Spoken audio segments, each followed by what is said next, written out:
Doctor Strange and Jack Skellington have in common? Well, very little, but enough for me to justify saying that in this issue of Doctor Strange number 12.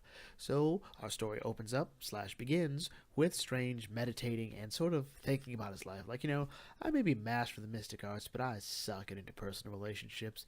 And he thinks about all the women he's known, all great, amazing women, some who were there only for a moment, some who lingered, but he never could get them to stay. And he thinks, I knew that, this would be a bit of a lonely life, but is that really what I'm missing here? And then he talks about, all the stuff he's been, he's fought people like Dormammu, he's been on the Illuminati, he's been on the Avengers, he's fought so many great threats, and he feels just sort of bored. Like, I kind of want a challenge. I want to be challenged again. Because, saving, all of reality just sort of works your nerves a bit. Like, once you've done it the first 1,000 times, it gets a bit boring after that.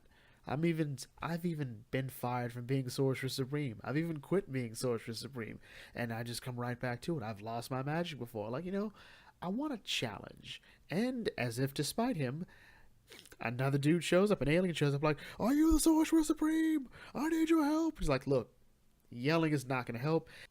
I am Zoloz, and I require your cooperation. Here's my problem, Galactus." He gives us the rundown that he is a Zeraxian, a warrior race of mystics who favor confrontation over persuasion, but they're not savages.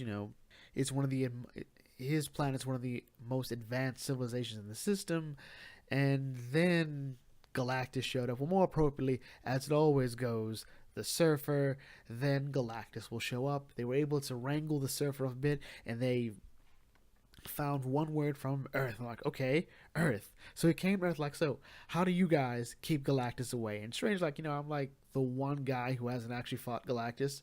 You came to the wrong guy. Like, I could probably find you some of those guys who'll be able to help you out, because I have no idea. I think half the time we're just lucky. I know one dude, though, Reed Richards, he's got like a nullifier thing. Would you like it? And that never happens, though, because Zoloz doesn't believe. Like, "No, you're the Sorcerer Supreme. You're apparently like this hotshot wizard. We know you're the ones that did it." And they don't believe it. He doesn't believe when Strange says, "I didn't do it. I've never fought Galactus. I don't know how to get him to go away." He's like, "You know what? Fine. I'll take all your magical artifacts. I'll go down. I'll soup up magically, and I'll go deal with him." Strange like, "Oh crap! Don't take me with you." And he takes him with him, his actual form. He goes to Galactus like, "Hi, Galactus. I will stop you." And he sends him to the Mystic Realms. And Strange like, "What have you done, you colossal idiot?" So Galactus is a being of science, of logic. He exists in a realm that makes sense. In the Mystic Realm, all that goes out the window. All right, you've put a being in a dimension where he cannot exist, where he should not exist. It could cause untold damages to that. It could possibly destroy us all. Dude doesn't care. Like, "Fine, I'll fix it myself." And so Strange realized, I have to try to stop Galactus. Okay, I've never done that before. So instead of calling like Reed or Thor or Tony or anyone who possibly could have met Galactus, he decides to make some items like a sash, a mace, his regular stuff and some new stuff. And, once again, not calling Doctor Doom, decides like, "You know what? I'll go deal with this myself." He goes to the Mystic Realms and he sees all these beings trying to escape. Like, "We gotta get out of here. We gotta get out of here. That thing's crazy. Like, we're not ready." And then he sees Galactus, being Galactus, presumably about to eat something. He's like, "I just had to wish for a challenge. And here we are." So that's Doctor Strange issue 12. And my biggest issue is we just talked about Fantastic Four, and Doom defeated Galactus, or rather put Galactus in the ground, and now he's here. Like, I'm not gonna act like I'm a Galactus scholar or anything. I don't know everything about Galactus. Does a Galactus always exist? Like, if one's on the ground, does another one exist? I remember, I think in Hickman's run, he had a Galactus, I think, from the future, underground on Earth, or something along those lines. I don't entirely remember. But why do we have two Galactus incidents going on here that can't possibly be related to each other? All right? I mean, to me, I thought the idea was, and this could have sounded really cool, if the Galactus being infused in the Earth has sort of changed his magic.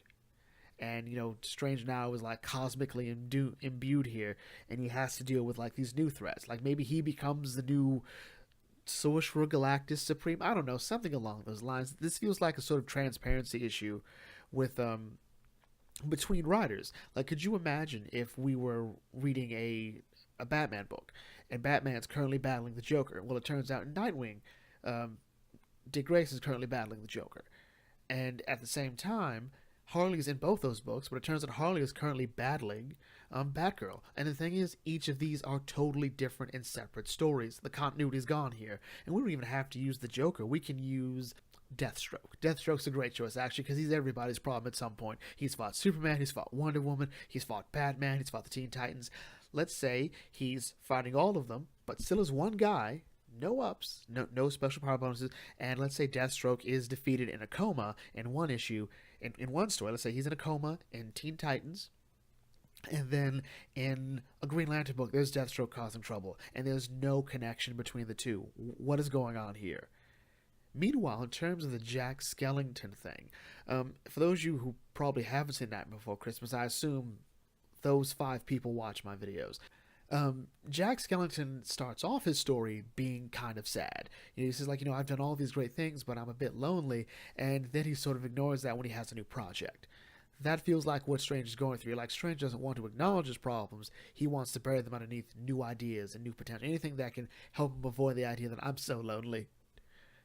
Or maybe I'm entirely wrong and he has nothing in common with Jack Skellington. Anyway, with that in mind, if you're new to the Bucket Think Tank, feel free to like, comment, share, subscribe. Thanks for watching.